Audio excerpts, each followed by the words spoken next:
Brendon, you started in May.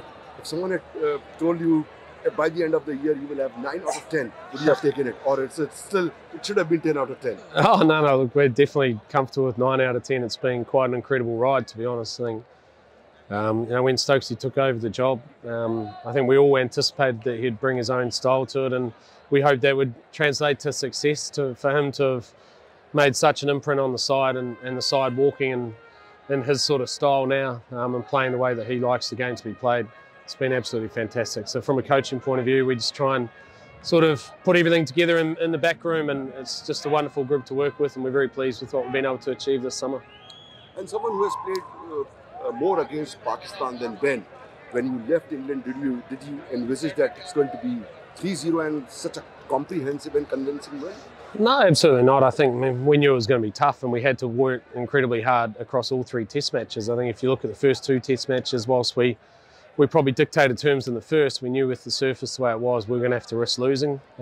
We embraced that, and we were able to win in the dying moments of that test match. And then the second test could have gone either way. And I think Pakistan have played some really good cricket throughout. The scorecard may not suggest it at the end, but they've been worthy opponents, and it's been a series which we've totally enjoyed. And then coming here at the last test match, and probably on the one surface which has been more of a typical kind of subcontinent type of wicket, having to play a different style of cricket and to be able to come out with the rewards at the end is very satisfying. But look, it's been an incredible tour. We've been so well looked after by everyone at the PCB and all the people of Pakistan, and feel very lucky that we're able to be here in Pakistan and to achieve what we did. Brendon, you introduced a new concept of cricket, the pass ball thing. Was it easier because you tried a number of younger boys, and it was easier to tell them what needs to be done, and how the players responded to it? Just talk us through that.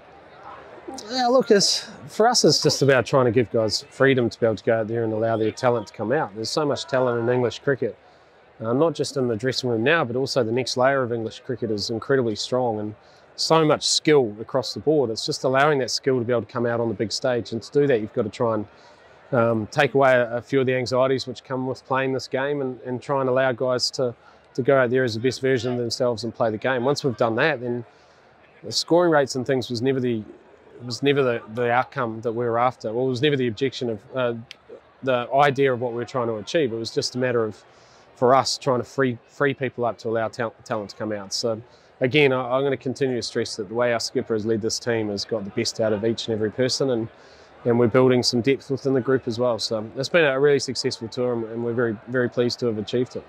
Brendon, Pakistan has abundance of talent, and I'm sure this series, even though they lost 3-0, some new talent came up, which will be nurtured and developed in the next few months or years.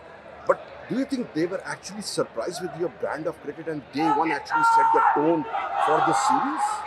I think day one certainly played a big part. I think scoring at the rate that we did, and the volume of runs that we did in that first day on a pretty sort of placid surface allowed us to enter the series with a real strong hold on it. But we knew Pakistan were going to come back. There's so much talent in this country, and we knew that, that when they bought Abram, for instance, that it was going to be another test. And even in this test match, wasn't Junior, I thought, bowled exceptionally well too, showed how he can reverse swing the ball, and there's so much talent across the whole of Pakistan. So we were always respectful of that, and made sure that we were trying to continue to bring our best game to the surface, because if you don't do that against a side as dangerous as what Pakistan is, then you're going to get caught short. So we came out on top in the end, but it was certainly a tough tour, and we were asked a lot of questions, but I thought both us and Pakistan played a part in what's been a fabulous series.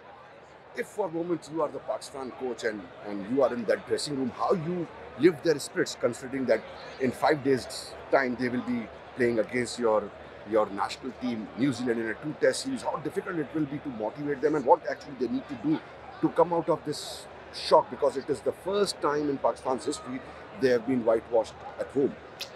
Yeah, look, I think Pakistan's actually played some good cricket throughout the series, and I say again, they could have easily won the first test, they could have won the second, and at times they could have won this test as well. So there's been moments where games have been defined. If those moments go a different way, then Pakistan could have won 3-0. So I think you need a sense of calm in situations like that. You continue to get the guys up, and I'm sure they've got a wonderful coaching staff, incredibly experienced players and coaches and wonderful human beings who will no doubt give the guys a lot of confidence. So, I think we'll be watching from afar as Pakistan take on New Zealand, and we see how that series unfolds. But again, I want to thank Pakistan for the part that they've played in this series. I think it's been a series that if I was a fan somewhere around the world, I would have been paying to watch the series unfold, and it hasn't always been the case with Test cricket, and I think both teams played their part in that. Last question. Your 3 moments to remember from this series or tour? Oh, probably need a bit of time to think about it. There's been so many great moments. So for me, obviously the results on the field have been fabulous, and you'd say that the collective team performances, I think some individual performances have been great too. The way that we've been looked after, I'd put as one of those. We didn't get to experience some of the cultural things because of security, but everywhere we went, people were so happy to have the England side here, and that means a lot to us. And there's a couple of cracking golf courses we got the opportunity to play as well. So I think for us, the results are great, but sometimes when you're in a subcontinent tour, that can be quite challenging with guys getting sick and things. I was delighted with how guys stuck together and the camaraderie, and I saw the group grow over the last few weeks. So that would have to be the defining moment. Thank you, Brendon. Absolute pleasure talking to you. Congratulations and have a safe flight home. My pleasure. Thank you.